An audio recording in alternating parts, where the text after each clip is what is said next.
Saudi अरब driving computer test किस तरह से पास कर सकते हैं, ये आप देख सकते हैं। मेरे 100% मार्क्स आए, फर्स्ट टाइम में तो नहीं, दूसरी मरतबा में 100% मार्क्स आए। तो ये मैंने कैसे करा, ये बहुत ही आसान ट्रिक है, ये जो है आप भी कर सकते हैं। उसके जो है आपको जो है कुछ नहीं करना है, आपको सिर्फ जो है मेरे चैनल पर विजिट करके फुल वीडियो बना के रखा है, आप वो वीडियो देखिए।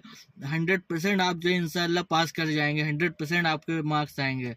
तो तुरंत जाइए, जल्दी जाइए, आप मेरे चैनल पर विजिट करिए और वीडियो देखें।